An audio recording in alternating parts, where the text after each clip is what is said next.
Bonjour. Le séminaire aujourd'hui donc sera fait par Gabriel Neuror, qui vient de l'ETH à Zurich et qui nous parlera de la régulation de la densité d'une cellule.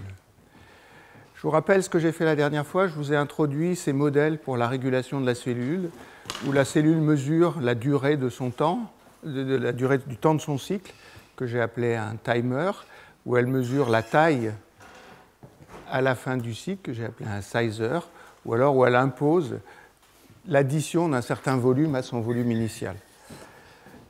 Et puis je vous ai montré des modèles un peu microscopiques qui permettent de justifier notamment ce modèle d'addition de volume qui a l'air d'être celui qui est le plus représenté pour des cellules isolées en culture. Et j'ai bien mentionné que pour des cellules dans un tissu, dans certains cas, on retrouve des modèles où c'est la taille qui est mesurée, où il n'y a pas un modèle d'addition. Alors ce que je veux faire aujourd'hui, c'est reprendre ça, mais je vais essayer de discuter beaucoup plus en détail ce que j'ai appelé le bruit la dernière fois. C'est-à-dire j'ai discuté que des valeurs moyennes, il y a des fluctuations de cellule à cellule, il y a des fluctuations de la durée du temps de cycle d'une cellule, et c'est ces effets-là que je voudrais discuter. Et puis à la deuxième partie du cours, je discuterai non pas une cellule isolée, mais une collection de cellules, et je comparerai le temps de croissance de la collection, ou le temps de croissance de la colonie, au temps de croissance en volume d'une cellule individuelle. Donc c'est ça les deux plans pour aujourd'hui. Donc la première partie, je vais continuer dans le même chapitre, je vais appeler ça modèle de régulation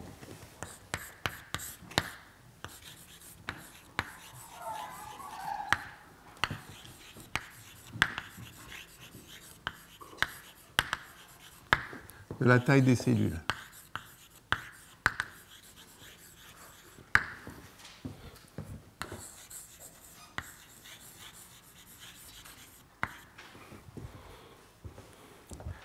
Alors d'abord, ce que je veux discuter, c'est quel est le volume à laquelle une cellule se divise, donc volume d'une cellule à la division.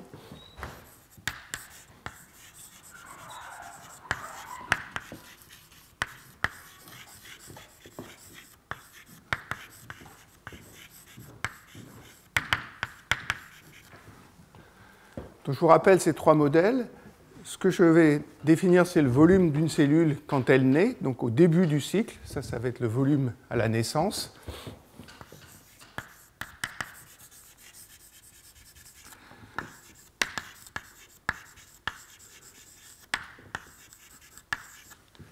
Et puis je vais définir un volume VA qui n'est pas le volume de la cellule quand elle se divise, mais que le volume que la cellule souhaiterait avoir quand elle se divise. Donc ça serait le volume cible à laquelle la cellule a envie de se diviser.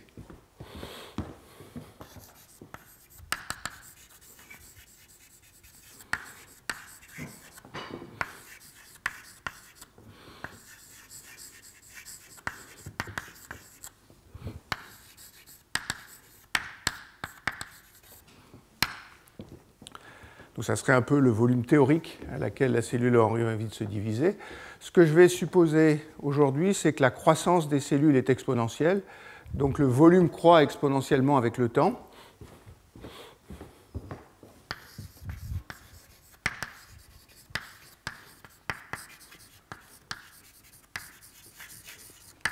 Ça veut dire que VA, c'est le volume initial.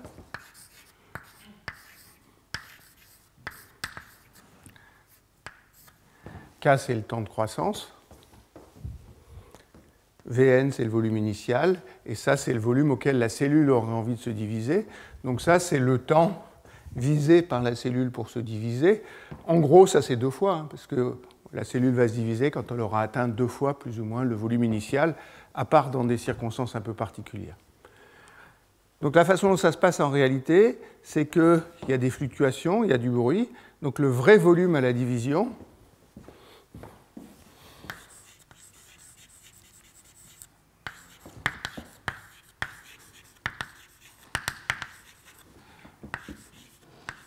je vais l'appeler VD, il est différent de VA à cause des phénomènes de bruit.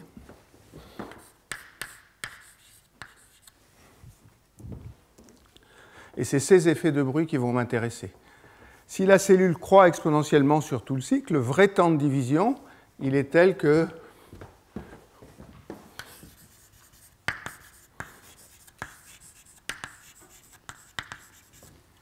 VD égale Vn exponentielle kTd, où ça, c'est le temps de division, qui est un peu différent du temps Ta, parce qu'il y a ce phénomène de fluctuation. Donc, je vous ai donné 3 modèles la dernière fois. Alors, je vais mettre les noms anglais. Hein. Un modèle qui était un timer. Dans le modèle de timer, ce que la cellule choisit, c'est le temps Ta qui est là, et puis il y aura des fluctuations autour de ce temps Ta.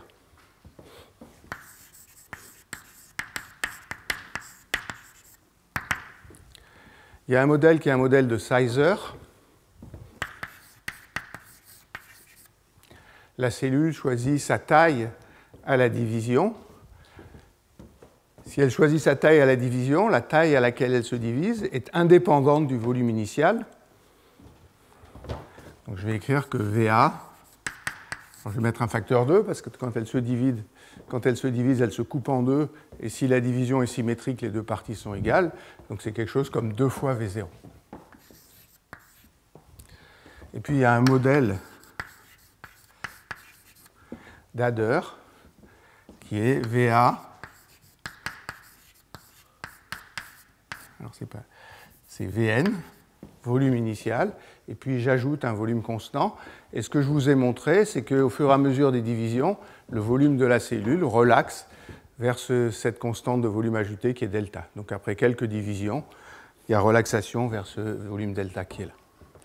Alors les modèles théoriques dont je veux vous parler, ils ont à peu près tous été faits par un seul groupe, qui est le groupe d'Ariel Amir.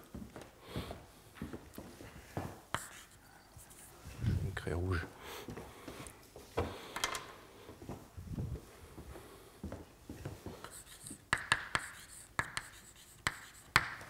Qui est à l'Institut Weizmann en Israël et qui sera là la semaine prochaine pour faire un séminaire. Ce que fait Ariel Amir, sa première hypothèse, c'est que le volume VA, qui est le volume cible, c'est une fonction uniquement du volume de la cellule dans son état initial. C'est-à-dire c'est une fonction uniquement du volume Vn. Donc il introduit une fonction VA égale f de Vn. Si je connais le volume initial, hein, c'est ce que me disent ces 3 choses-là, si je connais ici, ça va être exponentielle kTA, la fonction, ça va être une constante ici, et là, ça va être une fonction linéaire avec un offset que j'appelle delta. Ce qu'il fait après, c'est qu'il dit, je vais essayer d'utiliser tous ces modèles ensemble, et donc je vais choisir une fonction f de Vn qui me permet de retrouver ces modèles-là, et qui en plus va me simplifier les calculs. Alors celle qui fait, elle n'est pas tout à fait intuitive. F de Vn, c'est 2 fois Vn puissance 1 moins alpha, et puis un volume V0 puissance alpha. Donc le 2, il a la même justification qu'ici, c'est que je vais couper la cellule en 2. Donc cette quantité-là, c'est le volume visé à la génération suivante si la division est symétrique. Alors, il y a 2 cas particuliers qui sont simples. Il y a le cas où alpha est égal à 0. Si alpha est égal à 0, VA est égal à 2Vn.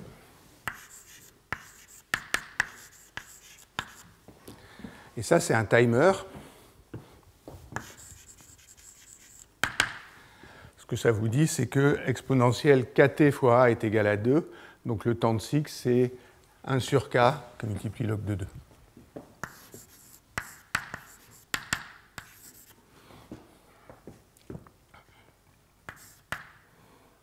Exponentielle kTTA.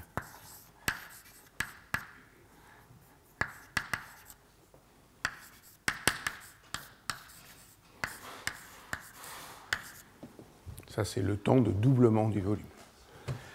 Après, je vais garder alpha comme un paramètre. Et on peut essayer, je vous montrerai des données tout à l'heure, de regarder ce que va être alpha pour des valeurs intermédiaires. Il s'avère que pour pas mal de systèmes comme les bactéries ou les levures que je vous ai montrées la semaine dernière, alpha est à peu près égal à 1,5.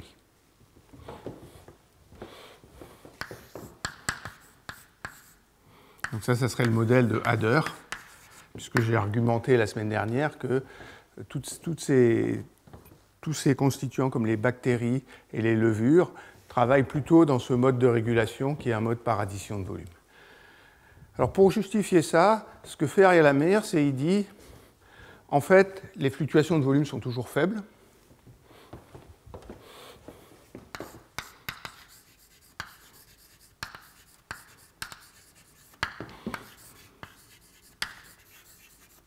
Donc je vais pouvoir développer la fonction f autour de la valeur moyenne.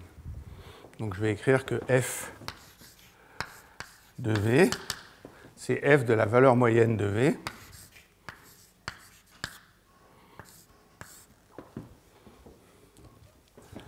plus f' de la valeur moyenne de b, fois v,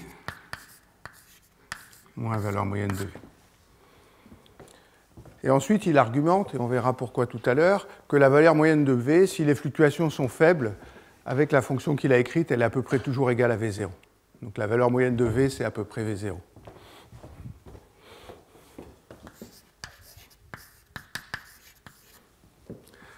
Ça veut dire que ça me donne f de v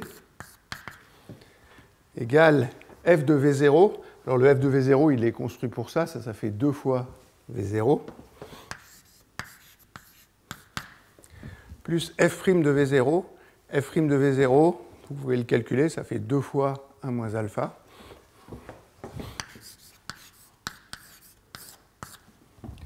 Fois v moins v0. Alors pourquoi 2 fois 1 moins alpha? Le 2, il vient de là, et le 1 moins alpha, c'est la dérivée de cette loi de puissance qui est là. Et alors ça, c'est la formule linéarisée, hein, ce n'est pas mon modèle initial. Elle me reproduit tous les comportements que je souhaite. Si je fais alpha égale 1, j'ai bien un sizer. Si je fais alpha égale 0, je vais plus 2 fois v moins v0, 2v0 plus 2 fois v moins 2 fois v0, ça fait 2v. Donc le volume final, c'est 2 fois le volume initial. Ça, c'est quelque chose que j'obtiens en régulant le temps pour la durée du cycle. Et puis, si je fais alpha égale 1,5, 1 moins 1,5, ça fait 1,5. Ça fait 1. Donc ça fait v moins v0 plus 2v0. Donc pour alpha égale 1,5, j'ai bien un modèle d'addition. Le volume final, c'est le volume initial plus une quantité.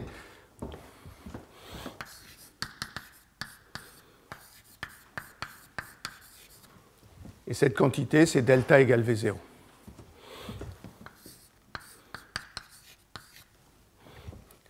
Alors cette fonction, elle est un peu compliquée. Moi, la première fois que je l'ai vue, je me suis dit, mon Dieu, pourquoi il va chercher quelque chose comme ça? Vous allez voir que si on essaye de faire des calculs quantitatifs, ça facilite le calcul de façon extrêmement importante, et on pourra toujours prendre les comportements limites qui nous intéressent, ou trouver que la cellule n'est pas tout à fait un adder, pas tout à fait un sizer, et dans ce cas-là, on pourra avoir des valeurs de alpha qui sont un peu différentes de 1,5, un peu différentes de 1 et un peu différentes de 0. C'est ce que j'avais appelé, enfin pas moi, Mathieu Piel, dans ses articles, appelle ça un near adder, c'est-à-dire que la cellule est presque un adder. Ça correspondrait à alpha, pas tout à fait égal à 1,5, mais proche de 1,5. Je vous rappelle que le cas alpha égale 0, qui est le cas du timer, il est un peu spécial, parce qu'on a vu que le volume de la cellule croissait de façon exponentielle, que les fluctuations croissaient de façon exponentielle. Donc s'il n'y a pas de modèle de régulation autre que le temps, c'est complètement instable, les cellules vont devenir de plus en plus grosses au cours du temps. Donc alpha égale 0, ça joue un rôle un peu spécial dans mon histoire. Alors, maintenant il faut mettre du bruit, et en gros la philosophie, c'est que toutes les quantités physiques peuvent avoir du bruit. Donc il y a des fluctuations de toutes les quantités physiques.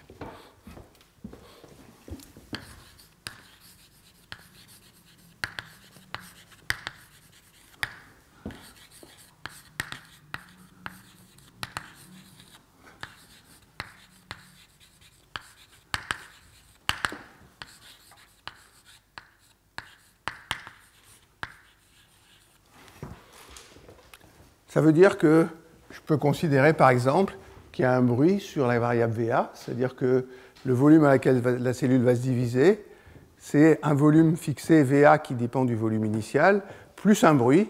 Si ce bruit est petit, en général, les gens considèrent qu'il est gaussien.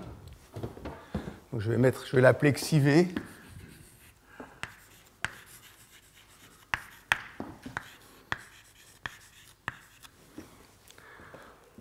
Une deuxième quantité qui peut fluctuer, c'est le temps de cycle.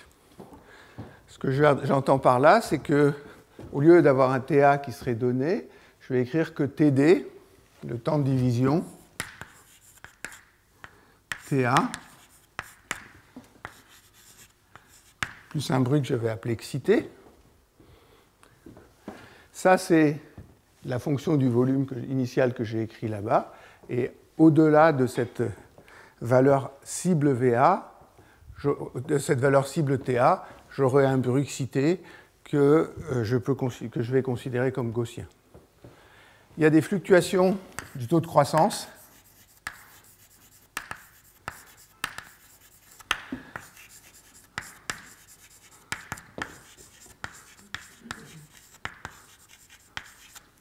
Ça, c'est ce que j'ai appelé K.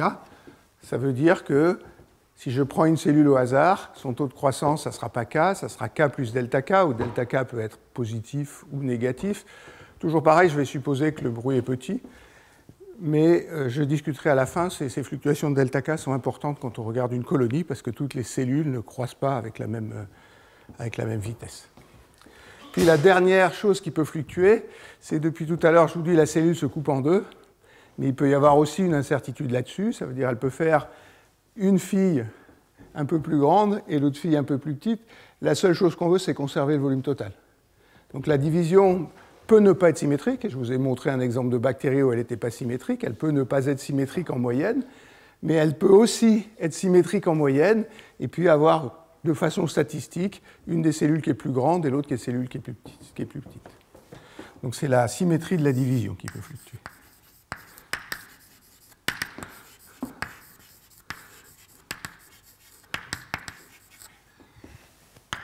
Alors les gens ont utilisé toutes ces choses-là. Le plus simple à faire, c'est de regarder le bruit sur VA. Si je fixe le volume initial, je vais écrire que le volume VA est fixe, et je vais écrire que le volume VD, c'est VA plus XIV.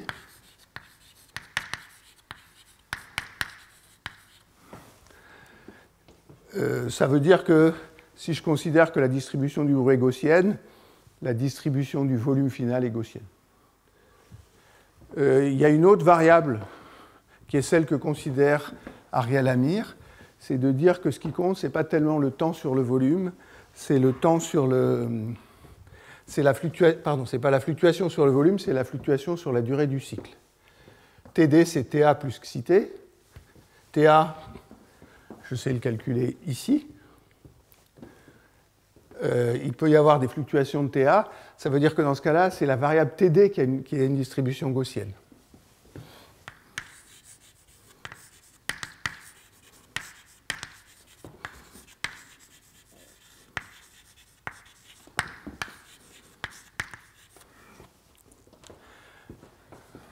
Alors, TA, il est ici, hein. C'est un logarithme de VA. Donc ça veut dire que ce qui a une distribution gaussienne, c'est le logarithme. Ça, c'est ce qu'on appelle une loi log normale.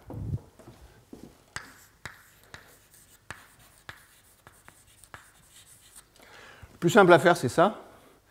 Il s'avère que, en tout cas, c'est ce que dit Ariel Amir, sur les figures, ce n'est pas entièrement flagrant, hein. C'est plutôt une loi qui est dissymétrique, hein. La principale différence entre une loi normale et une loi log normale, c'est que la loi normale, elle est symétrique autour du maximum. La loi log normale, elle augmente avec une pente plus grande, et puis elle décroît avec une pente plus petite. Donc c'est plutôt ce genre de choses qu'ils considèrent comme dominant. On peut traiter les deux ensemble, et au moins qualitativement, ça ne change pas les résultats qu'on a quand XIV est égal à 0. Les gens ont fait ça, je vais me contenter de traiter uniquement ce bruit excité. Je vous parlerai des fluctuations de la croissance à la fin, et puis je vous montrerai une expérience qui est la même que celle que je vous ai montrée la semaine dernière, où c'est la symétrie de la division qui apparemment donne le bruit principal. Donc voilà ce que je veux faire. Je vais écrire que TD égale TA plus QT. Je je vais supposer que la valeur moyenne d'oxyté est égale à 0. La valeur moyenne d'oxyté carré, ça c'est la variance. Je vais l'appeler sigma t carré. Xi c'est un temps, donc sigma t c'est un temps. La seule chose à laquelle je peux le comparer, c'est au temps cible qui est 1 sur k ou 1 sur k log de 2. Typiquement, c'est 0,1, 0,2. Donc sigma t fois k.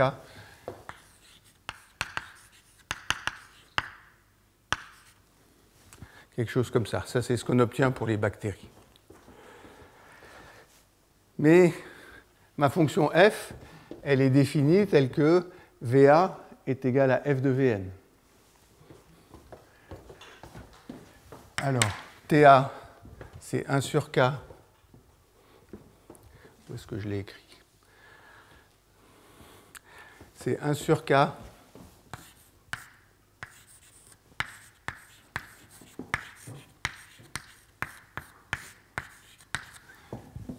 log de VA sur Vn. Comme ça, VA, c'est exponentielle k fois TA, plus le bruit excité. Alors, ce qu'il faut que je fasse maintenant, c'est que j'introduise là-dedans ma fonction f. Ce que je vais faire, c'est que je vais considérer une variable que je vais appeler x, qui est log de Vn sur V0. Alors, je vais regarder x à la division. Ça, c'est log de Vd sur V0.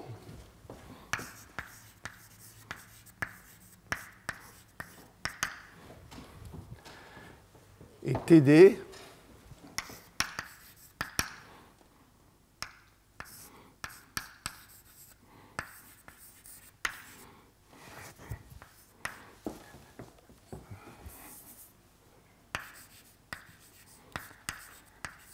c'est 1 sur k log de Vd sur Vn. Donc si je mets log de Vd sur V0 ici, je vais avoir... Non, c'est log... Donc je vais avoir log de Vn de Vd sur V0 égale log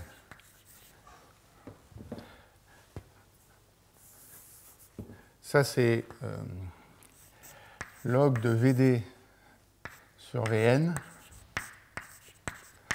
plus log de Vn sur V0. Ça, c'est log de Vd, le Va sur V0 plus k excité plus log de Vn sur V0. Après, je peux utiliser ma fonction f qui est ici. Donc ça fait log de 2 plus 1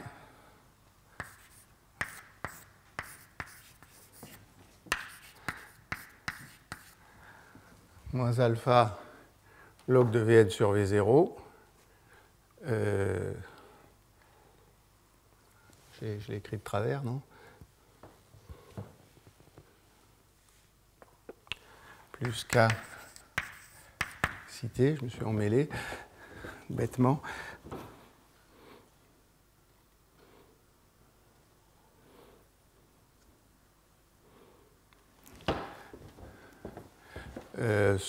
En mettant log de 1 moins alpha ici, j'ai absorbé ce log de Vn sur V0 qui est là. Donc ça me dit que x à la division, c'est log de 2 plus 1 moins alpha xn plus k excité. Donc voilà, dans ce modèle où je suppose que le volume cible est donné par la fonction f et où le bruit est sur le temps, comment varie x à la division en fonction de x à la naissance de la cellule et du bruit. Maintenant, ce qui m'intéresse, c'est de regarder des générations successives de bactéries. Donc je vais regarder le volume initial à la génération I plus 1, donc xi plus 1. xi plus 1, c'est la moitié le volume à l'étape I plus 1, c'est la moitié du volume à la division de l'étape précédente. Donc ça veut dire que ce log de 2, quand je vais diviser le volume par 2, il va disparaître. Et ça, c'est 1 moins alpha xi plus k xi-t. Et je vais mettre un i à xi-t parce que c'est le bruit à l'étape xi-t. Je vais faire deux hypothèses, enfin une hypothèse, mais qui implique autre chose. Je vais supposer que les bruits à des générations successives ne sont pas corrélés.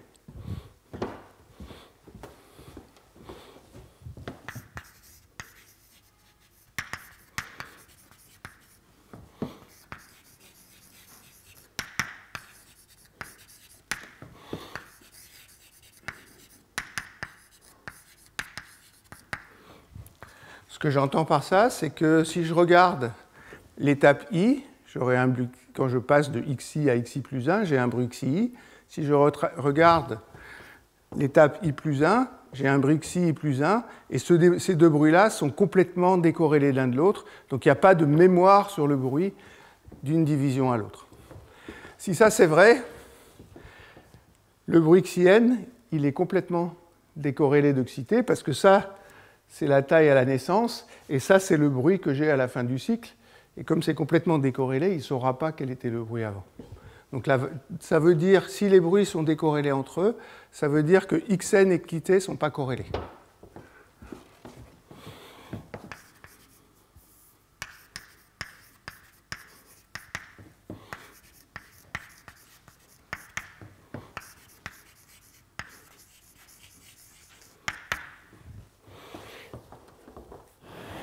Donc voilà, ce problème, c'est un problème statistique qui est extrêmement simple, parce que si je veux xi plus 1, je peux l'écrire en fonction de xi et c'est linéaire, puis après j'écris xi en fonction de xi moins 1, et donc simplement en faisant un calcul par récurrence, je vais calculer xi plus 1 en fonction de x0. Alors,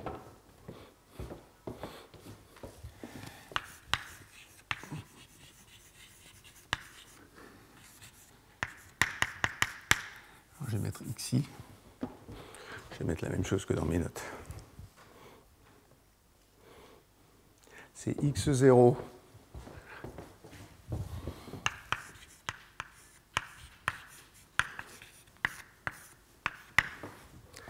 si j'avais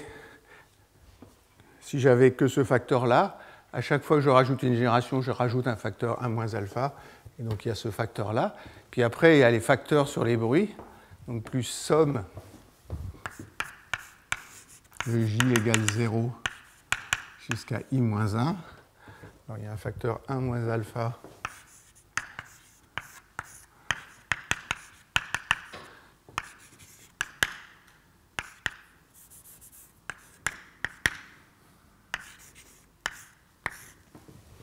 donc j'itère cette formule-là en partant de x0 et j'obtiens ce résultat-là. Si vous regardez le premier terme, ça c'est le x à l'étape 0. Quand je le multiplie par 1 moins alpha, à chaque fois, si alpha est compris entre 0 et 1, il va décroître et il va tendre vers 0. Donc je vais regarder ma cellule après qu'elle a eu beaucoup de divisions, comme ça x0 sera égal à 0. Donc après beaucoup de divisions,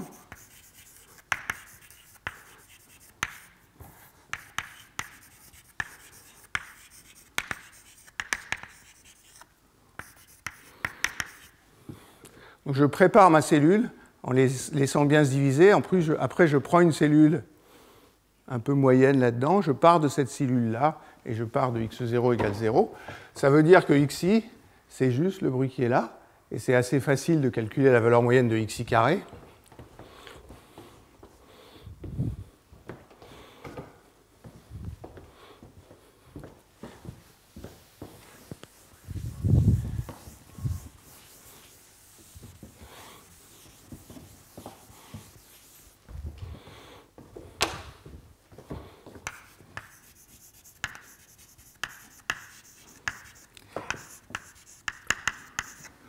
Donc la valeur moyenne de xi carré, c'est une somme de bruits qui ne sont pas corrélés entre eux. D'abord, ça me dit que xi carré, xi est une variable gaussienne à cause de la loi des grands nombres. Donc xi est une variable gaussienne.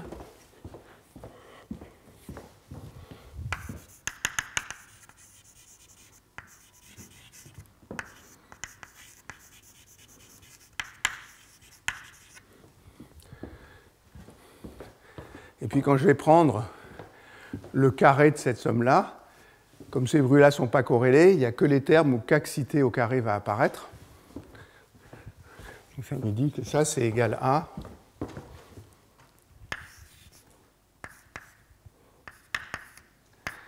somme sur i égale 0 à j-1, kxit au carré en moyenne, si je suppose que le bruit a toujours les mêmes propriétés. À chaque étape, j'aurai le même bruit, donc j'aurai la même variance, donc j'aurai k sigma t carré. Et puis il y a le carré de ce facteur-là, donc ça fait 1 moins alpha au carré.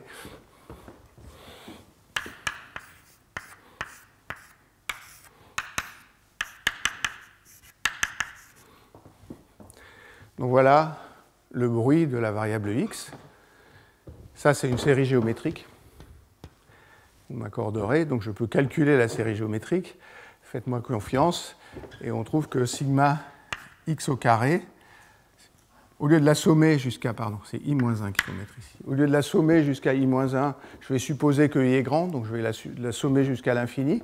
Si je somme jusqu'à l'infini, les propriétés vont devenir indépendantes. Je vais avoir atteint un régime stationnaire, donc ça ne dépendra plus de i. Puis j'ai k sigma t au carré, et je vous laisse faire le calcul, c'est 1 sur alpha, facteur de 2 moins alpha. Il y a deux remarques là-dessus. La première, c'est que les valeurs que je vais considérer, c'est alpha compris entre 0 et 1. Si alpha est compris entre 0 et 1, 2 moins alpha est compris entre 2 et 1. Donc ça, c'est un nombre positif. Par contre, pour alpha égale 0, ça diverge. Alpha égale 0, c'est un timer. Pour un timer, je vous ai dit que la variance du volume divergeait. Donc la variance du logarithme du volume va diverger aussi. Et donc ça, c'est simplement que pour alpha égale 0, c'est un timer, et on sait que le système est instable.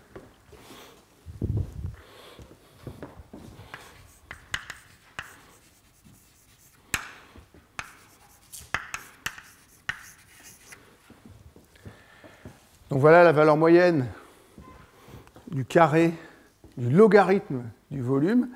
Maintenant, je vous ai dit que le logarithme du volume a une distribution normale. Ça veut dire que le volume lui-même a une distribution log normale. Donc le logarithme a une distribution gaussienne. Il suffit que j'utilise cette distribution gaussienne et je peux calculer la valeur moyenne de x, la valeur moyenne du volume,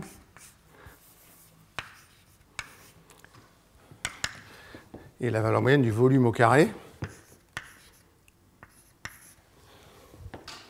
Alors je ne connais évidemment pas le résultat par cœur, donc c'est exp0 exponentielle de k sigma t au carré sur 2 alpha 1 moins alpha. Ça, c'est la valeur moyenne de V. Et la valeur moyenne de V2,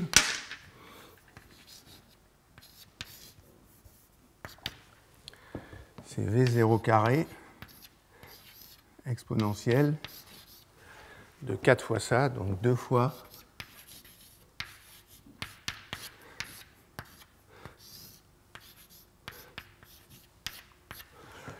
alpha 1 moins alpha.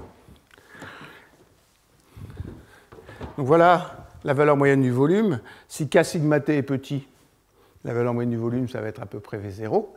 Par contre, si je veux la variance, il faut que je prenne la valeur moyenne de V2 moins le carré de la valeur moyenne de V. Donc si je calcule sigma V,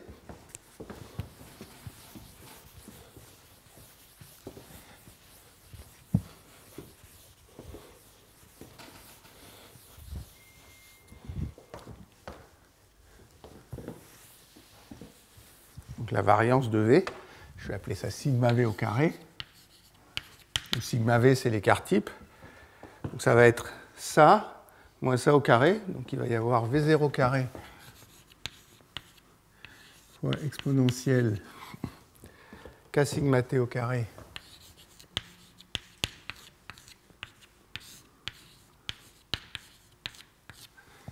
sur alpha 2 moins alpha, facteur de la même chose.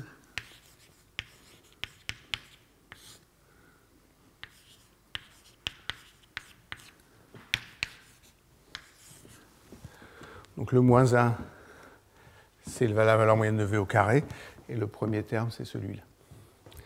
Alors ce que les gens aiment bien utiliser dans ces domaines-là, c'est ce qu'ils appellent le coefficient de variation. Oui, Martin, je n'entends pas ce que tu dis. C'est 2 moins alpha, oui. Merci.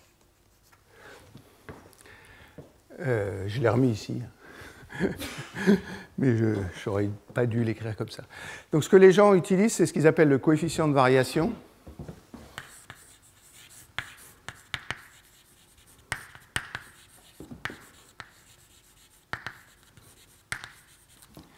Qu'ils appellent CV du volume. Ça, c'est le volume initial. Ça, c'est sigma V au carré sur module de V au carré. Ça m'enlève ce terme-là. C'est exponentielle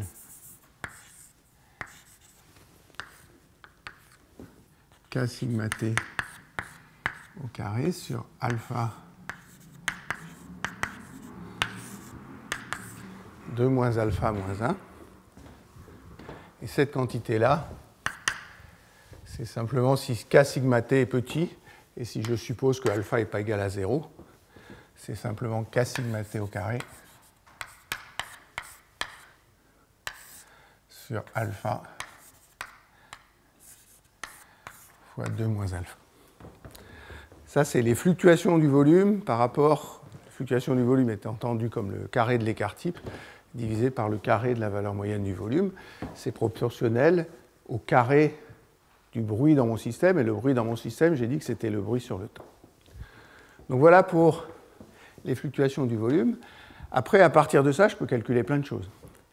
Alors une chose qui va m'intéresser, c'est de regarder comment est-ce que le volume à un temps, à une génération I plus 1 est corrélé au volume à la génération I.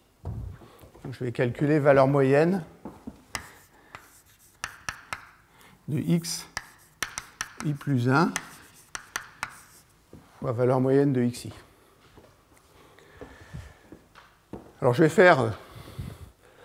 vais utiliser ma relation qui est là, je la multiplie par xi, et les choses sont extrêmement simples parce que ça, c'est pas corrélé à xi, la seule chose qui est corrélée à xi, c'est ça. Donc valeur moyenne de xi plus 1 xi égale 1 moins alpha fois xi au carré.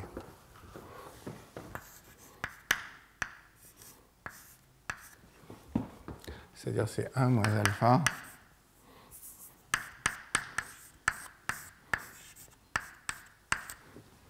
sigma x au carré.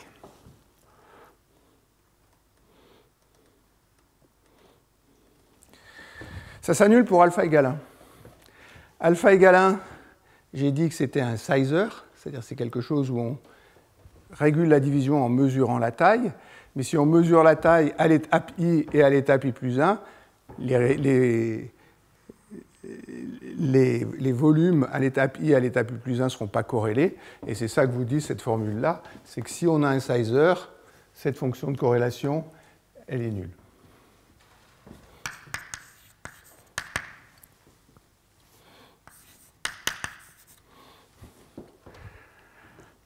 Alors, ça c'est la valeur moyenne du logarithme de V sur V0, mais si les fluctuations sont petites,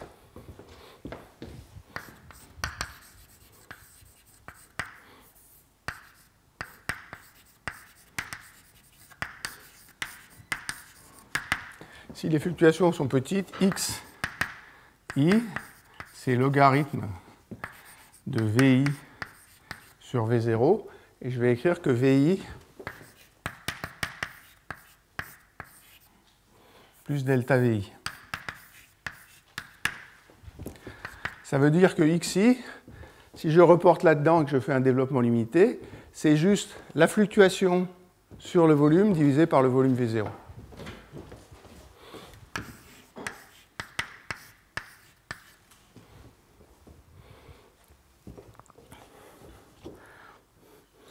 Une autre chose qui n'est pas tout à fait évidente, c'est que si alpha est compris entre 0 et 1, ceci est positif. La valeur moyenne de x est 0 parce que ma référence c'est V égale V0. Ça veut dire que si x plus 1 est positif, xi plus 1 est positif, xi est positif, et si xi plus 1 est négatif, xi est négatif. Donc si j'ai un volume plus grand à l'étape i, j'aurai un volume plus grand à l'étape i plus 1.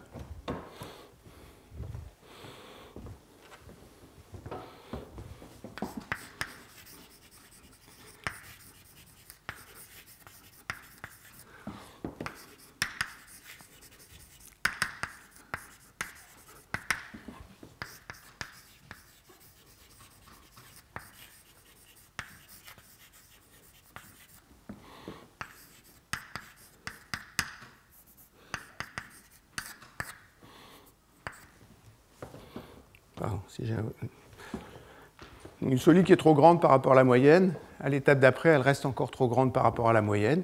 Et une cellule qui est trop petite par rapport à la moyenne, à l'étape d'après, elle reste encore trop petite par rapport à la moyenne. Alors, je ne vais pas vous calculer 36 valeurs moyennes. Il y en a 2 ou 3 qui sont intéressantes et qui permettent de tirer des conclusions. Je vais vous écrire les fluctuations du temps.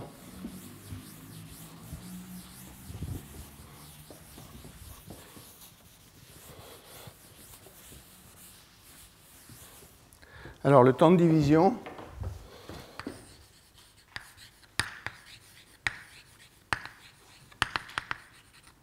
alors j'insiste sur le fait, si vous voulez faire des exercices, que si vous arrivez à reproduire ça, tous les trucs que je vais vous montrer maintenant, on les reproduit de la même façon, ils ne prennent pas plus que 2 lignes. Ce qui est simple, c'est de faire ça. C'est-à-dire d'écrire que xi, c'est delta V sur V0, et de calculer les fonctions de corrélation pour delta V, et comme ça, on a toutes les fonctions du volume. Alors, le temps de division, il est tel que KTD égale log de 2 moins... Alors...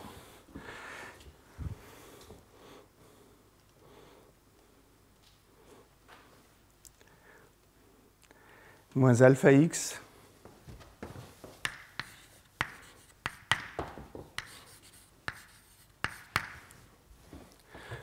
ça, c'est le logarithme du volume dans l'étape initiale. Ça, c'est le temps que va prendre le cycle à partir d'un volume initial qui est donné par x. Si je prends la valeur moyenne de x c'est 0, j'ai dit. La valeur moyenne de ça, c'est 0. Pardon, il n'y a pas de... C'est moins alpha x. Donc ça fait KTD égale log de 2.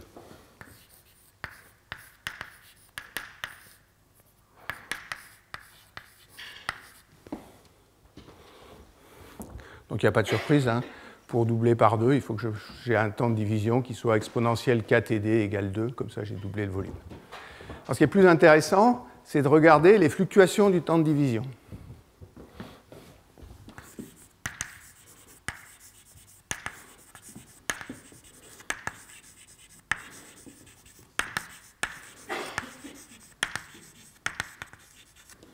Donc, je vais calculer delta TD pour la génération I, fois delta TD pour la génération I plus 1. Pardon, je vais calculer delta TD pour la génération I au carré d'abord. Je ne l'ai pas encore fait. Ça, c'est ce que je vais appeler sigma TD au carré.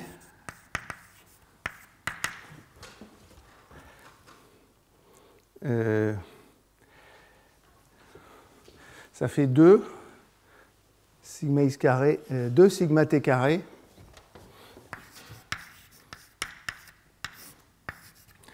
sur 2 moins alpha. La valeur intéressante, là, c'est alpha égale 0. alpha égale 0, c'est un timer. Un timer, ça veut dire que je fixe le temps et j'ai des fluctuations sur ce temps-là. Et je vous ai dit, les fluctuations ne sont pas corrélées. Donc si je regarde les fluctuations sur TD, c'est les fluctuations sur le temps. Et donc si alpha égale 0, ça fait bien 2 sur 2, ça fait sigma t carré.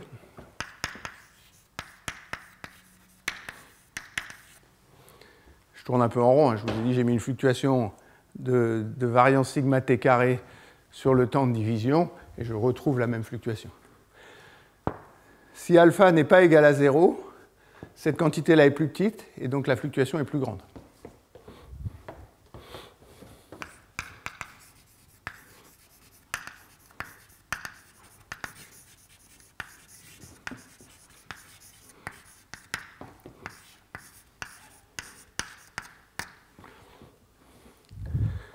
Donc voilà pour les fluctuations du temps. Maintenant, ce que je peux calculer, c'est la corrélation entre le temps à la division à la génération i et le temps à la division à la génération i plus 1. Donc je peux calculer delta td de i delta td à la génération i plus 1. Alors, ça me donne moins 1 sur K2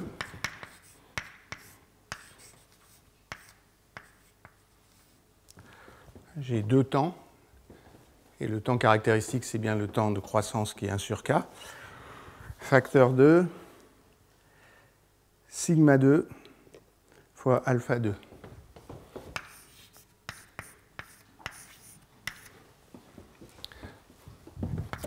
Ça fait moins 1 sur K2,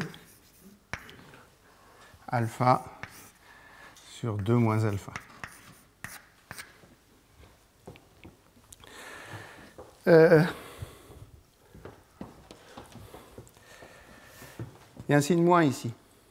Ça veut dire que si à l'étape I, le cycle est trop long, mon mécanisme de régulation y compense, et à l'étape I plus 1, il sera trop court.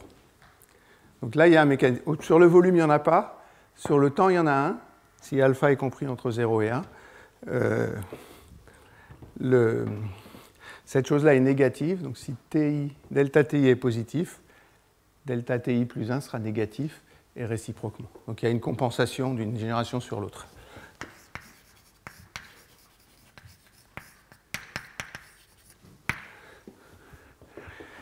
Je vais vous écrire le coefficient de variation.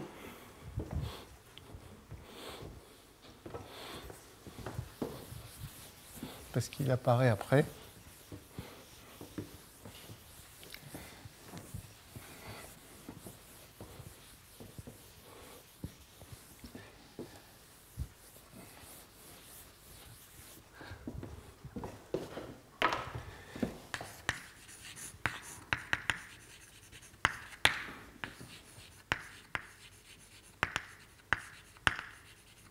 Donc c'est CV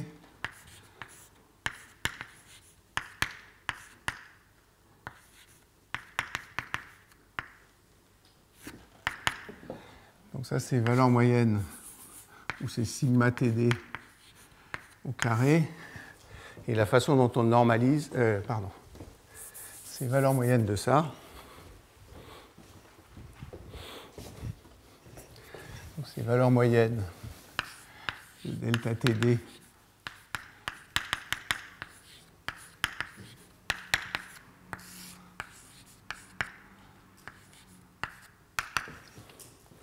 donc il faut que je prenne cette quantité-là, je la divise par celle-là, et ça fait moins alpha sur 2.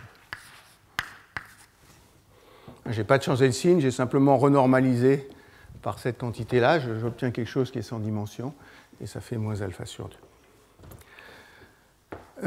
Donc voilà les quantités que je voulais calculer. Si vous voulez faire un exercice, vous pouvez calculer les corrélations entre x et le temps de division.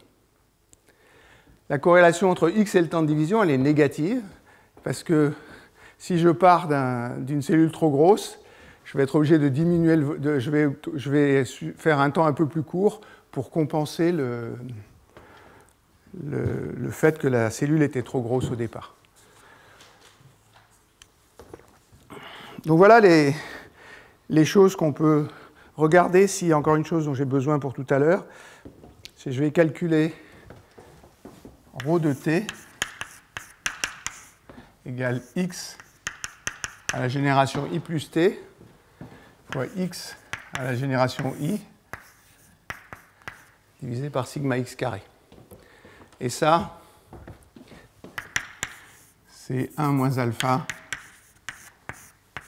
à la puissance t. Si alpha égale 1, j'ai un sizer. Si c'est un sizer, je fixe le volume à chaque génération, donc la fonction de corrélation ne décroît pas avec l'indice de la génération. Si alpha est plus petit que 1, ce nombre-là est plus petit que 1, et je perds la mémoire. Donc au bout d'un certain temps, qui sera de l'ordre de tau fois un logarithme de cette chose-là, ça va relaxer vers 0. Ça veut dire que les générations suffisamment éloignées ne sont plus du tout corrélées avec les générations initiales.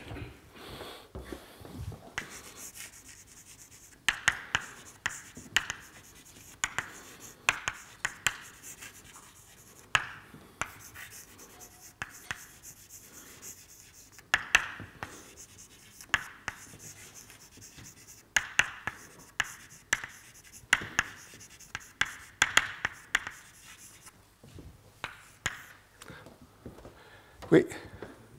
Juste au-dessus, je pense que c'est plutôt la fonction de corrélation des deux temps, c'est pas le CV en fait. Comment? Là, tu as pris CV, mais je pense que c'est la fonction de corrélation au-dessus.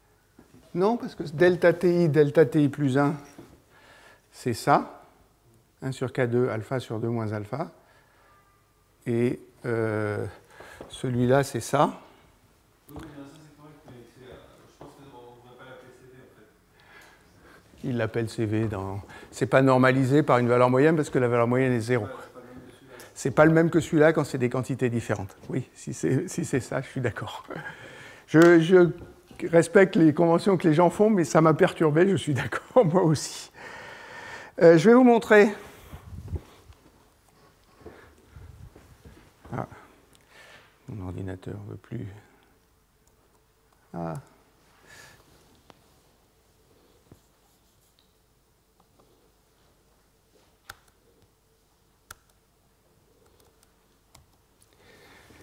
Je vais vous montrer ce que suggère Ariel Amir comme expérience.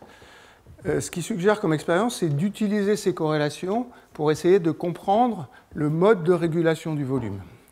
Donc vous avez ici des expériences, alors c'est des expériences qui sont faites avec la bactérie E. coli, qu'il a regardée dans la littérature. Et ce qui est tracé là, c'est les points VI plus 1 VI. Donc vous regardez à la génération I, vous utilisez ça comme ordonnée du point, vous regardez à la génération I plus 1, vous utilisez le volume comme ordonnée du point, et puis vous avez une espèce de patate, là, qui sont tous les points expérimentaux. Ensuite, vous moyennez pour une valeur de VI donnée, et puis vous calculez ce que j'ai appelé le coefficient de variation du volume. Et il est quelque part ici, c'est 1 moins alpha. Coefficient de variation du volume. Non, c'est CV de VI plus 1. C'est la même chose que CV de xi plus 1, c'est 1 moins alpha fois sigma x carré. Et quand vous calculez le CV, le sigma x carré s'en va, avec les mêmes conventions qu'on divise par le carré de l'écart type, et cette quantité-là doit être 1 moins alpha. Ici, avec ces points-là, le CV de VI plus 1 qu'on peut calculer, c'est 0,49. Ce qui est très proche de 1,5. Ça veut dire que la bactérie E. coli se comporte comme un adder qui a un alpha de 1,5. Elle rajoute une quantité de volume fini à chaque fois. Après, il prend cette valeur-là et il trace la droite ici qui donne VI plus 1 moyen en fonction de VI. Et vous voyez que ça marche plutôt très bien. Il recommence après. Il met VI plus 2 en fonction de VI. Comme le RU est décorrélé, VI plus 2 n'est pas corrélé directement à VI, mais ils sont corrélés à travers VI plus 1, parce que VI plus 1 est corrélé à VI, et VI plus 2 est corrélé à VI plus 1. Donc on fait la même chose. On calcule le coefficient de variation de VI et VI plus 2, à cause d'un calcul qui est à peu près le même que celui-là ici. On va trouver que c'est 1 moins alpha au carré. Donc on doit trouver un quart. On trouve 0,24 avec ces données-là. Et puis on trace la droite VI plus 2 en fonction de VI en utilisant ce coefficient de variation. Et le alpha qu'on trouve de là, on trouve cette droite-là. Alors vous allez me dire, pourquoi est-ce qu'il fait cette chose-là? Ce qu'il a en tête, c'est que j'ai supposé que les bruits étaient complètement indépendants à chaque étape. Mais la bactérie pourrait avoir de la mémoire, c'est-à-dire qu'à la génération I plus 2, elle pourrait encore se souvenir de la génération I. Et si ça c'était vrai, ça pourrait marcher ici et ne pas marcher là. Donc ce qu'il en déduit, c'est que son modèle, où le volume à l'étape I plus 1 ne dépend que du volume à l'étape I, il est confirmé par ces choses-là. Alors je ne vais pas vous dire ce qu'il a fait là, mais c'est une astuce pour ramener le coefficient de variation à 0. Et ça marche très bien. Et parce que ça marche très bien, ça nous dit qu'il n'y a pas de mémoire de la génération I plus 2 à la génération I. Ici, vous avez une cellule qui se divise. Vous avez le temps de division de la fille en fonction du temps de division de la mère. Donc c'est la même opération ici, sauf que le CV qu'on va mesurer, c'est le CD de TI plus 1 fois TI. C'est-à-dire c'est celui que j'ai écrit ici, c'est moins alpha sur 2. Donc si j'avais un adder, cette chose-là aurait une pente exactement un quart. C'est peut-être pas exactement un quart, je crois que c'est un petit peu moins qu'un quart, mais c'est quelque chose qui correspond bien à... Alors ici, vous voyez, c'est moins alpha 2 sur 2, c'est la moitié du... Où est-ce qu'il est mon truc? C'est moins alpha sur 2. Donc ça serait un quart avec mon modèle. C'est un peu plus petit qu'un quart ici. Ça veut dire que là, il y a une petite distorsion par rapport à ce modèle qui est un peu ultra simplifié. Et puis surtout qui fait cette approximation que je peux utiliser ma fonction qui était ce 2 fois V à la puissance 1 moins alpha fois V0 à la puissance alpha. Ce n'est pas parfait. On devrait trouver ici un quart, mais on ne trouve pas tout à fait un quart. Donc voilà ce que suggère Ariel Amir, c'est que calculer ces fluctuations, ça donne un moyen plus précis d'aller mesurer comment la cellule régule son volume. Et dans tous ces exemples qu'il traite, c'est la cellule et en gros quelque chose qui régule le volume par addition d'un volume fixé, ou presque l'addition d'un volume fixé, ce qui est le cas ici, parce qu'autrement on aurait la bonne fonction, le bon coefficient de variation. Je vais passer maintenant un peu à la deuxième partie dont je vous ai parlé au début, c'est-à-dire discuter la croissance d'une population. Donc c'est troisièmement.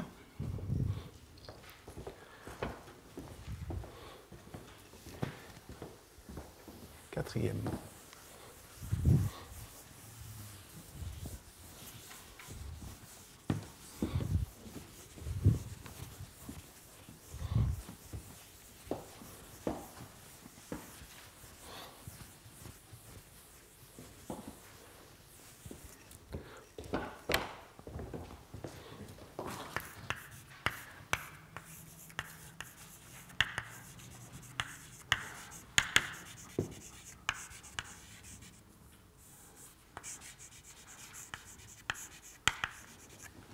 Peut-être les plus simple, c'est que je vous montre la première figure que j'ai ici. Ce que je veux discuter, c'est ça.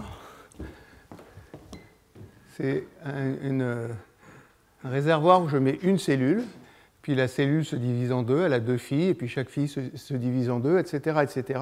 Et je construis un arbre généalogique des cellules qui sont en bas.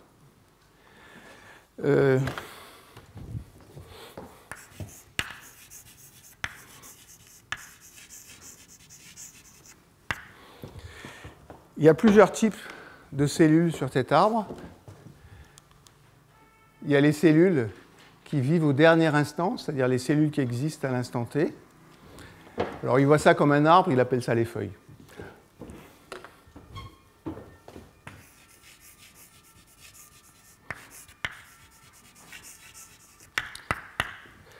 Et puis il y a ce que je vais appeler les ancêtres. Les ancêtres, c'est à partir de la première ici, toutes ces cellules-là.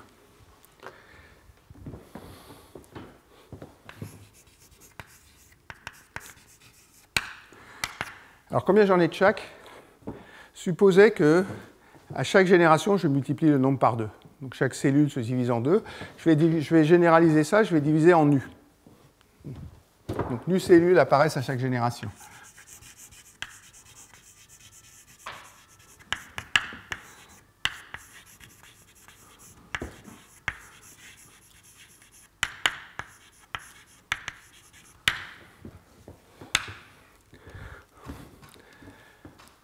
Si je pars d'une, à la deuxième, j'en ai nu, à la troisième, j'en ai nu 2, et puis à la énième, qui est la dernière, j'en ai nu puissance n.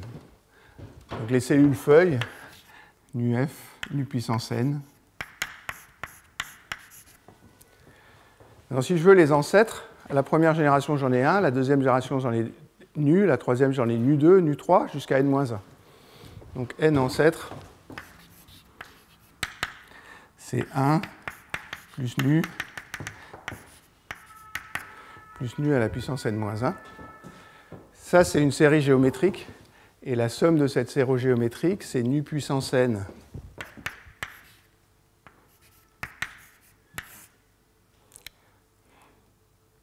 Pardon.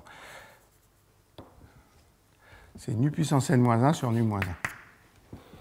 Maintenant, si je regarde beaucoup de générations, vous m'accorderez que le 1 est négligeable ici.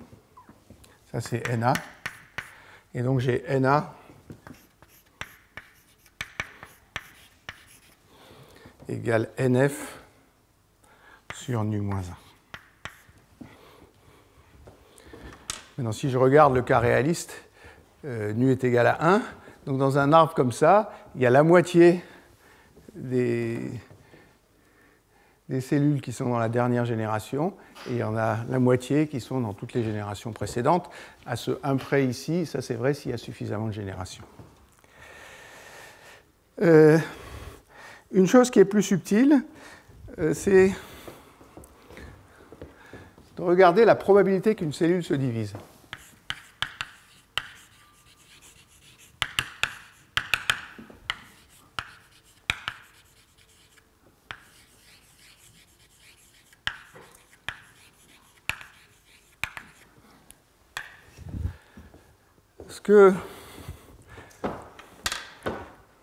Ce qui n'est pas évident, c'est que la probabilité, elle est la même, quelles que soient les cellules.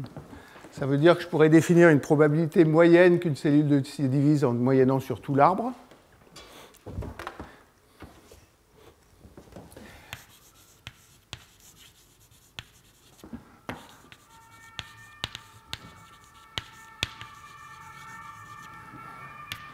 Alors, comment est-ce qu'il faut que je définisse la probabilité qu'une cellule se divise?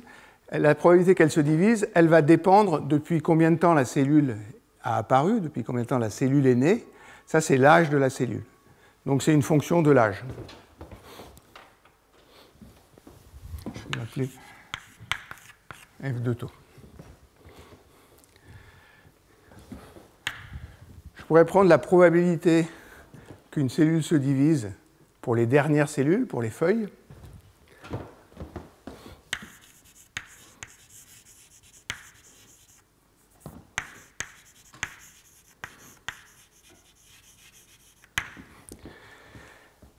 Si je le fais sur les feuilles, donc je prends les cellules qui sont en rouge là-bas, je regarde à quel âge se divisent les cellules qui sont en rouge.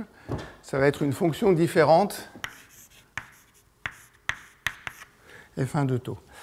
Alors vous allez me dire pourquoi est-ce que ce n'est pas de façon évidente la même fonction? Ce n'est pas de façon évidente la même fonction parce que pour se diviser un h taux, il faut que la cellule ne se soit pas divisée avant. Et ce n'est pas tout à fait la même chose pour les cellules qui sont des ancêtres et pour la cellule qui est fille. Donc si j'ai une fonction qui est un peu différente sur tout l'arbre et sur les feuilles, je réussis une fonction qui est différente sur les ancêtres.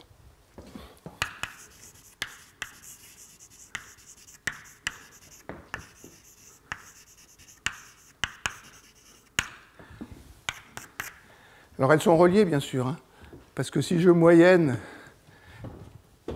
ça je vais l'appeler f2 de taux, si je moyenne celle-là et celle-là, je dois retrouver la moyenne sur tout l'arbre.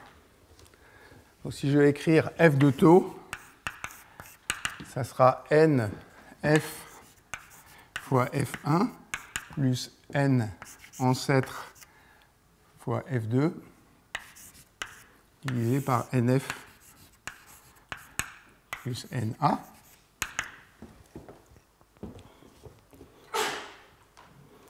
Et ça, si vous reportez les résultats que j'ai écrits ici, ça vous dit que c'est F1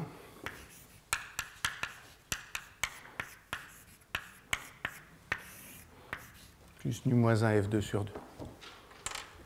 Si nu égale 2, ça veut dire que la probabilité qu'elle se divise, c'est la moyenne de la probabilité qu'elle se divise à la dernière génération et de la probabilité qu'elle se divise au niveau des ancêtres. Alors, ce qu'a fait Ariel Amir, c'est une simulation numérique. Il suppose que les générations sont décorrélées entre elles, donc que la statistique est décorrélée. Et puis vous voyez toutes ces fonctions ici. Donc en rouge,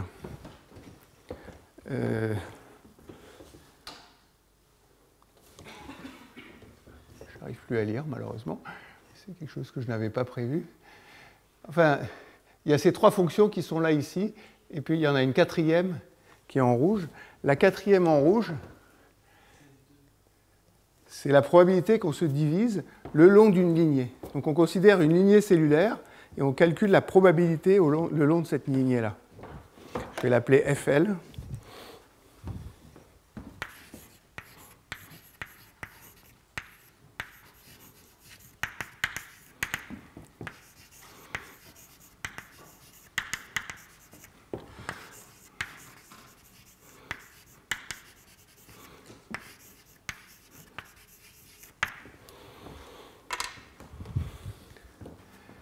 Alors, le long d'une lignée, ça veut dire que je pars de cette cellule-là, je considère celle-là, puis celle-là, je descends comme ça d'une génération à chaque fois, et je moyenne sur toutes ces cellules-là la probabilité que la cellule se divise à un H taux.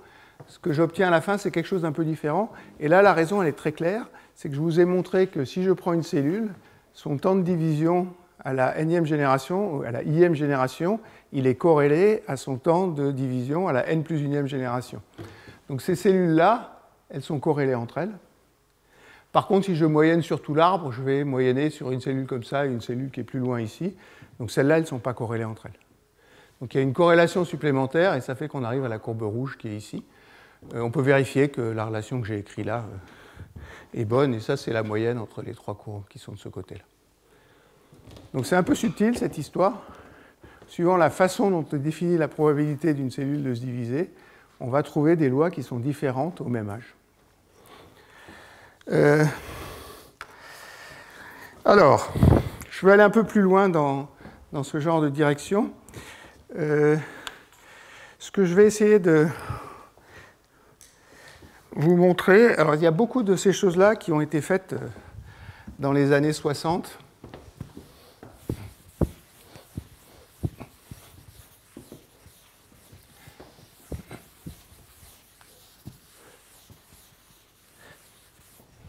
Par un mathématicien qui s'appelle O. Powell.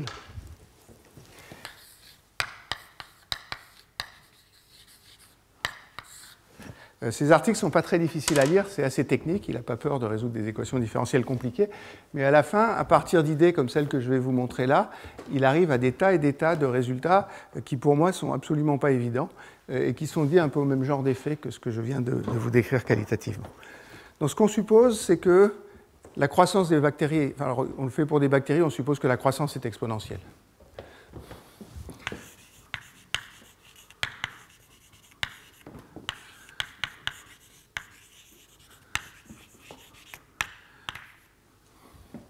Ça veut dire que le volume d'une bactérie croît comme exponentielle kt.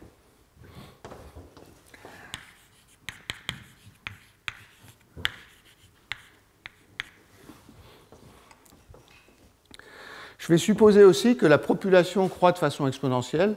Ça, c'est quelque chose qui est observé dans toutes les expériences, toutes les simulations. Le nombre de cellules croît de façon exponentielle.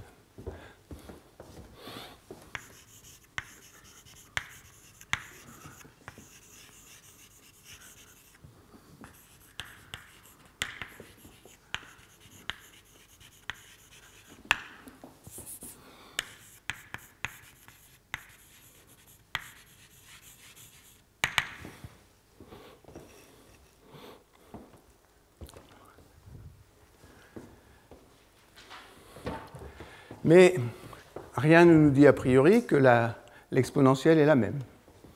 Ça veut dire que le nombre de cellules n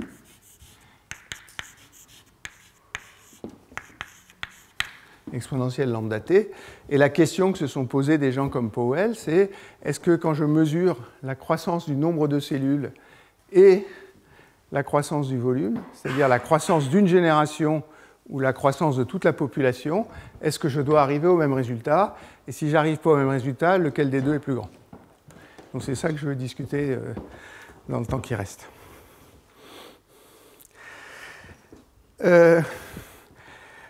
D'abord,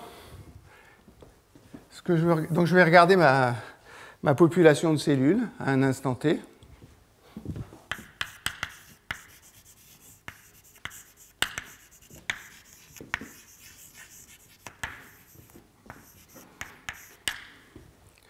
Et je vais appeler n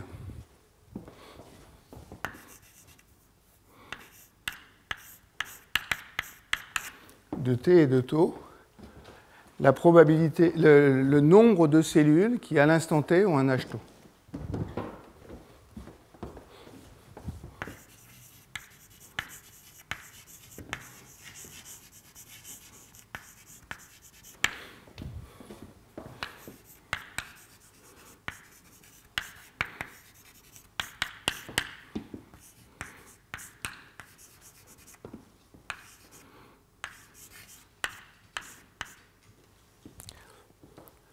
Et ce que je veux, c'est arriver à comprendre comment varie ce n de t et de taux en fonction de taux et du temps.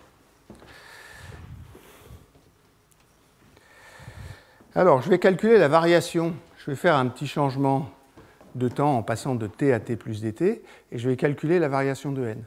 Mais si je change de t à t plus dt, je change le nombre total de cellules, donc il y a une variation par rapport au temps, mais je change aussi l'âge des cellules qui existent. Je vais écrire que dn sur dt plus dn sur des taux, ça c'est le changement total du nombre de cellules petit n pendant un instant dt. Pendant un instant dt, ça va être proportionnel moins n de t et de taux.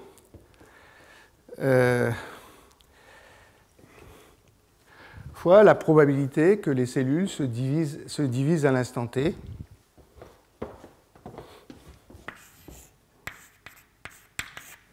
Ça, c'est la probabilité que les cellules se divisent à un instant t avec un H taux. Donc les cellules, elles changent, le nombre de cellules, il change quand je passe de t à t plus dt. Quand je passe de t à t plus dt, je passe aussi de taux à taux plus des taux, et il change parce que les cellules se divisent. Et donc, elles n'ont plus le même âge. Quand elles se divisent, je remets l'âge de la cellule à 0, et puis elle recommence à croître après. Qu'est-ce que c'est ce phi de taux? C'est la probabilité que la cellule se divise à un instant taux. Donc, phi de taux.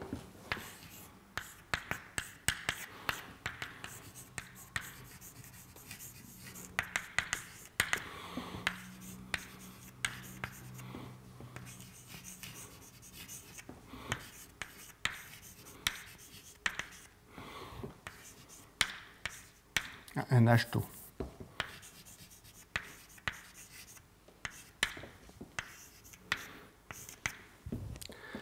Vous allez me dire, c'est facile, je suis en train de prendre une cellule au hasard. Je vous ai dit que la probabilité qu'elle se divise, c'est f de taux. Et ça va être f de taux que je vais trouver là. Ça ne va pas être f de taux que je vais trouver là, parce que je ne prends pas une cellule au hasard. Pour la diviser, il faut qu'elle ait survécu jusqu'à l'instant taux. Donc ce phi, je vais définir un grand F de taux, qui est somme de taux à plus l'infini de f de taux des taux. La somme de 0 à taux, c'est la probabilité que la cellule se divise entre 0 et taux. Et le complément pour aller à 1, qui est cette intégrale-là, c'est la probabilité que la cellule soit arrivée jusqu'à l'âge taux. Donc ça, c'est la probabilité que la cellule soit arrivée jusqu'à l'âge taux.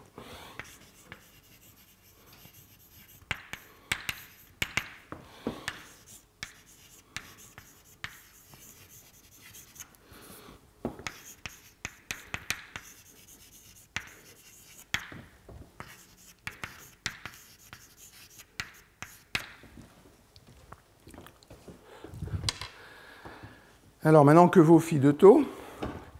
Ben, je vais écrire que f de t, f de taux,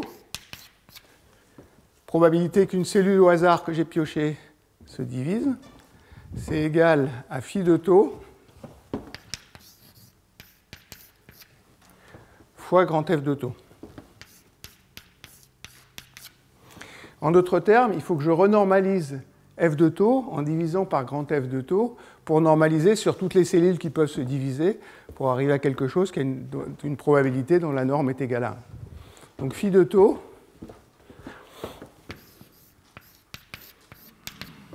c'est F de taux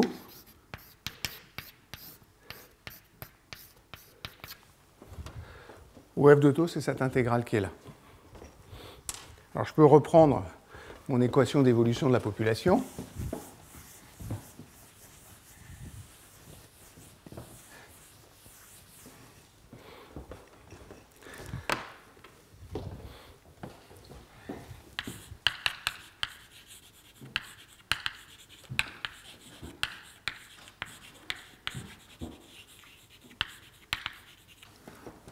Donc c'est dn sur dt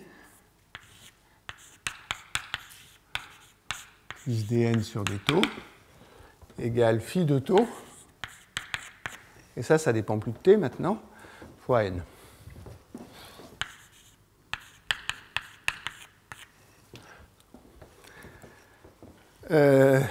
Moins.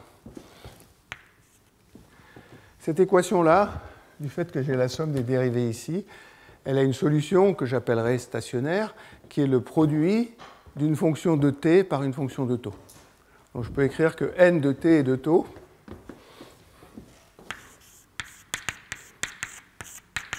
égale n de t fois g de taux. Si n de t est le nombre total de cellules, g de taux à un instant t, c'est la probabilité que les cellules aient un âge taux. Donc c'est la distribution d'âge de la population.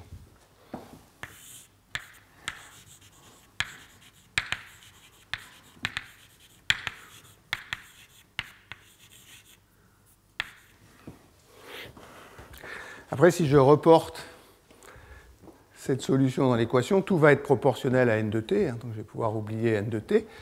Si je suppose que n de t croît exponentiellement comme exponentielle lambda t, ou je ne sais pas encore ce qu'est lambda, ça va me dire que lambda g de taux plus dn sur des taux égale moins phi de taux, g de taux.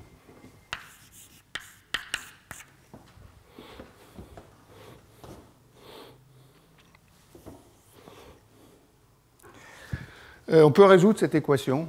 Elle est à variable séparable, donc il suffit d'intégrer cette chose-là. Et la solution que je vais vous écrire,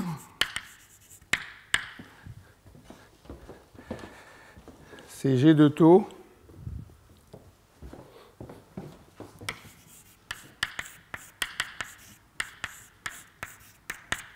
égale nu lambda sur nu moins 1 fois f de taux exponentielle moins lambda taux.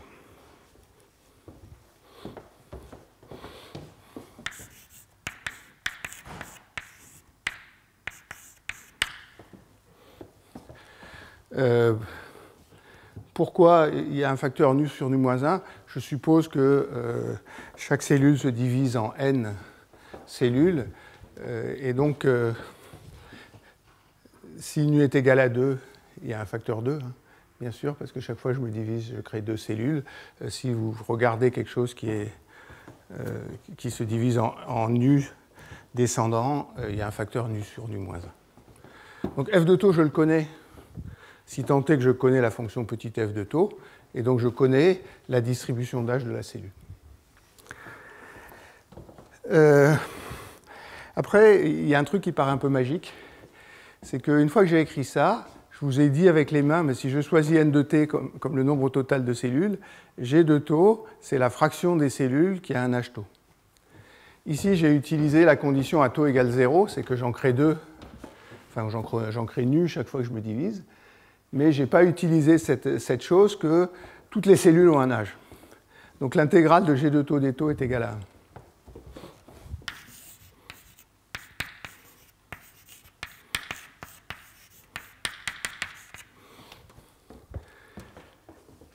Écrire que l'intégrale de G de taux est égale à 1, nu je le connais, c'est le nombre de descendants à chaque génération. F de taux, je le connais si je connais petit f de taux. Ça, c'est quelque chose qui se passe à une génération donnée. Je pourrais faire la simulation numérique d'Ariel Amir ou utiliser les modèles que je discutais au début du cours. Donc j'arriverai à calculer petit f de taux. En gros, c'est une gaussienne hein, autour de la valeur moyenne qui est 1 sur k fois log de 2. La seule chose que je ne connais pas, c'est lambda. Donc en écrivant que cette fonction-là est normée, je vais trouver une équation pour lambda. Alors cette équation pour lambda, c'est... il faut que je l'écrive correctement. 1 égale nu, somme de 0 à plus l'infini,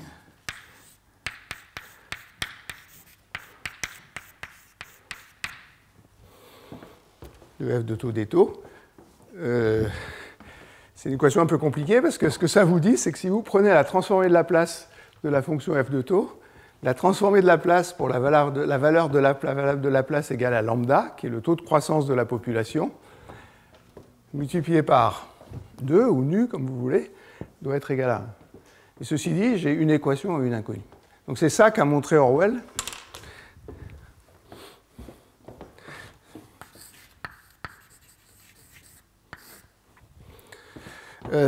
Il l'a montré l'année où je suis né, c'est-à-dire il y a très très longtemps. Et les gens écrivent encore des articles où ils éprouvent le besoin de redémontrer cette relation. Alors c'est vrai que son article original n'est pas infiniment clair et infiniment simple, mais enfin il est absolument indubitable qu'il avait cette relation-là. Il y a plusieurs articles qui refont ça. Il y a l'article d'Amir, et il y en a plusieurs. Il y a un article récent de quelqu'un qui s'appelle Jafarpour. C'est un article dans PhysRev. Il y a un peu plus que ça. Ils font des comparaisons avec des expériences et puis ils supposent aussi que la division n'est pas symétrique. Mais en gros, ils utilisent la relation qui a été trouvée par M. Orwell. Ce que j'ai supposé quand même, c'est que les générations sont décorrélées.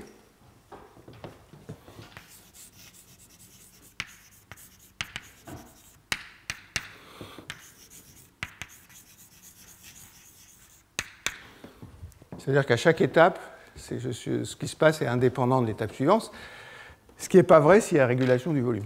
Parce que s'il y a la régulation du volume, je vous ai passé presque 1 heure à vous calculer des corrélations entre le temps de division pour la génération n et le temps de division pour la génération n plus 1, le volume à la génération n et le volume à la génération n plus 1. Donc voilà quelque chose qui est extrêmement élégant, qui est dans une limite bien définie. J'insiste sur le fait que j'ai pris f de taux ici et je n'ai pas pris tous les autres que je vous ai définis. C'est-à-dire je n'ai pas pris le f suivant une lignée, je n'ai pas pris celui des feuilles, je n'ai pas pris celui des ancêtres, j'ai pris celui où j'avais moyenné sur toute la population. C'est une remarque importante parce que M. Amir élimine une partie des expériences qui ont été faites. Pas mal d'expériences suivent une lignée de bactéries et mesurent le f de taux sur une lignée de bactéries et l'injectent dans cette formule-là. Ça, ce n'est pas exact. Maintenant, la question, c'est si je prends des bactéries qui régulent leur volume, comme je l'ai décrit dans la première heure, est-ce que ce taux lambda va être égal à k ou est-ce que ce taux lambda ne va pas être égal à k? Ce que je ne vais pas faire, c'est je vous ai dit que le f de taux était en gros une gaussienne, parce que j'ai mis le bruit sur le temps et que, en gros, toutes les variables temporelles sont plus ou moins à distribution gaussienne. Donc ça, c'est une gaussienne dont je connais la valeur moyenne. Je vous ai donné l'écart type du temps de division. Si vous injectez une gaussienne là-dedans, ce que vous trouvez, c'est que lambda est plus grand que k. Et si vous regardez des expériences dont Amir dit qu'elles sont bien faites, vous trouvez que lambda est plus petit que k. Alors il a un argument que je trouve magnifique et que je vais vous expliquer maintenant, puis après je vous montrerai des résultats.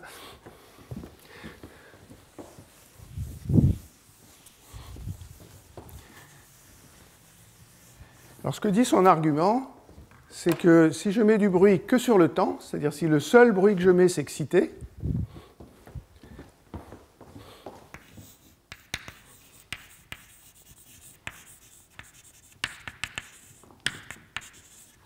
ça c'est le bruit sur le temps de division,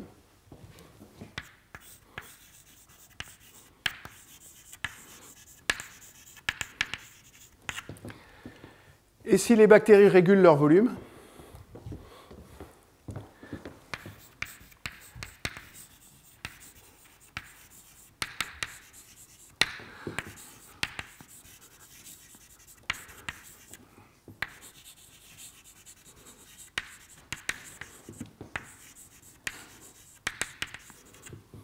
K égale lambda. C'est-à-dire le taux de croissance du volume d'une bactérie est égal au taux de croissance de la population. Le raisonnement est extrêmement simple. Ce que disent ces gens-là, c'est si je regarde le volume des bactéries, à tout instant, toute bactérie croît avec un temps K. Si je suppose que K est uniforme. S'il n'y a pas de bruit sur K,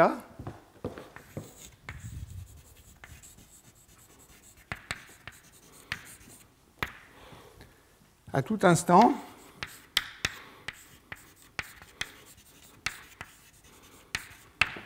le volume d'une bactérie V, il est tel que V égale V0 exponentielle KT. Alors il y a un moment où ce n'est pas vrai, c'est quand la bactérie est en train de se diviser. Je vous ai dit qu'en mitose, par exemple, il y avait un overshoot, que la croissance cessait. Mais ça, c'est sur une toute petite partie du cycle cellulaire, donc on peut oublier ça. Mais si j'oublie cet effet-là, chaque bactérie croît comme ça. Quand elle se divise, ça ne change pas la loi de croissance, parce que les deux filles vont croître à la même vitesse que la mère. Ça veut dire que le volume total de bactéries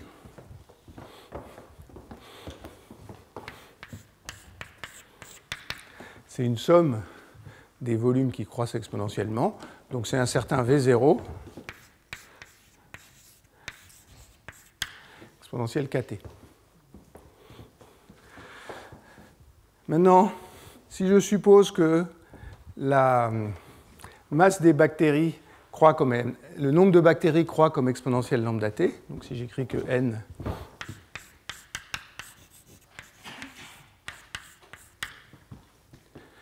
quand je divise le volume par bactérie, le volume moyen V de t d'une bactérie,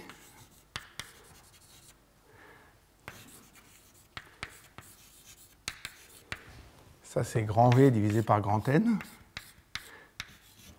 et il est proportionnel à exponentielle K moins lambda fois T.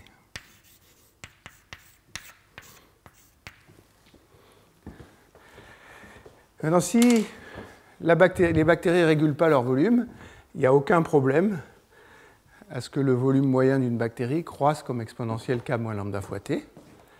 Par contre, si le volume est régulé, la régulation du volume, son but, c'est que le volume moyen soit à peu près constant. Et écrire que le volume moyen est à peu près constant, ce n'est possible que si K est égal à lambda.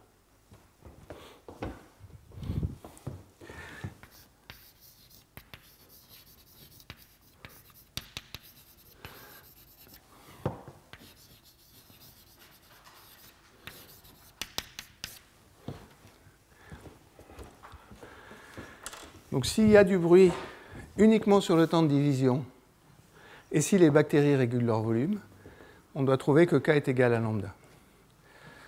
Il y a un seul cas que j'ai discuté où ce n'est pas vrai, ça, c'est quand alpha est égal à 0, parce que quand alpha est égal à 0, ce qui est régulé, ce n'est pas le volume, c'est le temps. Et donc le volume pourrait être complètement déconnecté du temps, et dans ce cas-là, le volume moyen des bactéries pourrait croître comme ça. Donc cette loi-là, elle n'est pas forcément vraie si alpha égale 0, mais dès que alpha est différent de 0, à condition que ma condition ici soit vérifiée, on doit trouver K égale lambda. Ce que ça veut dire, c'est que si on veut trouver un lambda qui est différent de K, ce n'est pas aberrant, mais il faut qu'il y ait des fluctuations de croissance dans la population. Donc il faut introduire des variations de K dans la population.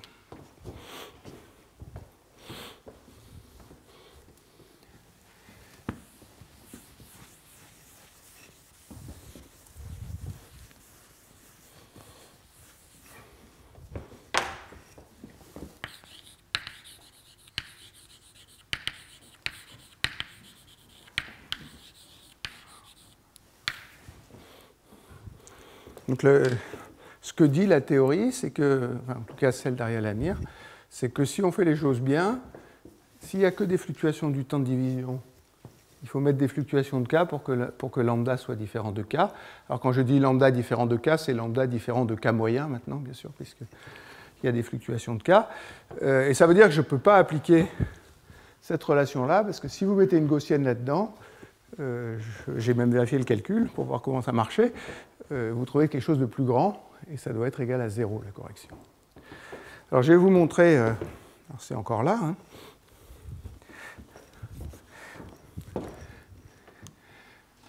Donc cette image-là, c'est dans sa population de bactéries. Donc ça, c'est les fluctuations. Alors ce qu'il appelle lambda, c'est ce que j'appelle k, c'est pas très malin, mais comme je l'ai appelé k depuis le début du cours, je n'ai pas voulu changer. Et puis ça, c'est les fluctuations du temps. Si lambda est égal à 0, ce qui est tracé ici, là, c'est un heat plot de la corrélation du coefficient de variation entre le temps de division de l'étape n et le temps de division de l'étape n plus 1. Ça veut dire que c'est alpha sur 2. Et il choisit un adder, parce que dans toutes les expériences qu'il a dans la main, c'est des modèles d'addition. Ça veut dire que ce point-là, ça doit être moins alpha sur 2. Peut-être, non, je l'ai effacé. Ça fait moins un quart, et ce point-là est égal à moins un quart. Et puis après, il rajoute là-dessus l'effet de la fluctuation du temps de croissance d'une bactérie, qui est cet axe-là. Ça, c'est des simulations numériques. Donc il a repris un modèle de bactéries, il fait une simulation numérique de la croissance de la population. Ça, c'est ce que vous obtenez à partir de la loi c'est Powell et pas Orwell. Je ne sais pas pourquoi j'ai mis Orwell. J'ai des difficultés avec les noms. C'est O. Powell.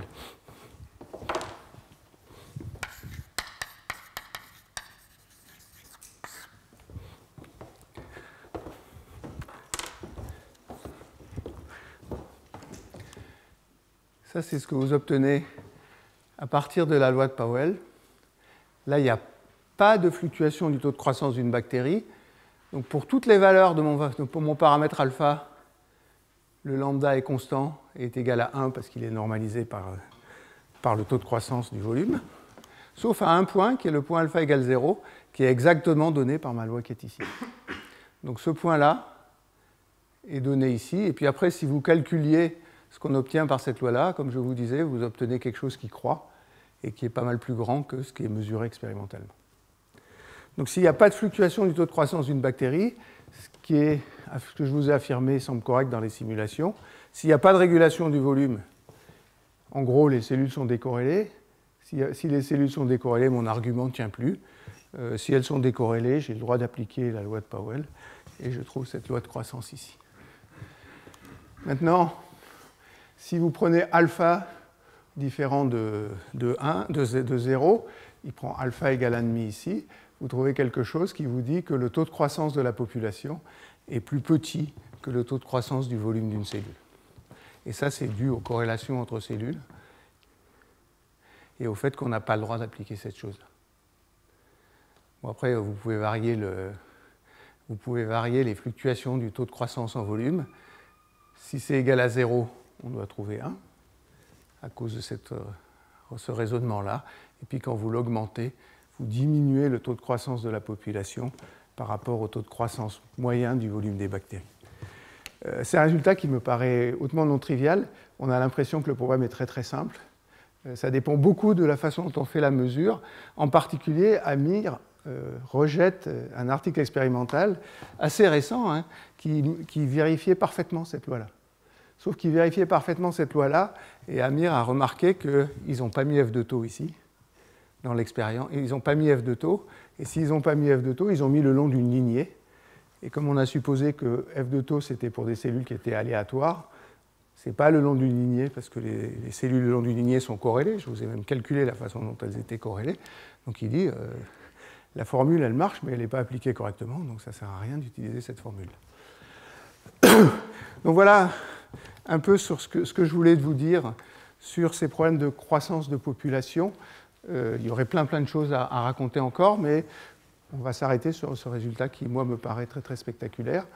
On prend un quart d'heure de pause et puis on passe au séminaire de Gabriel Neuror. Merci beaucoup.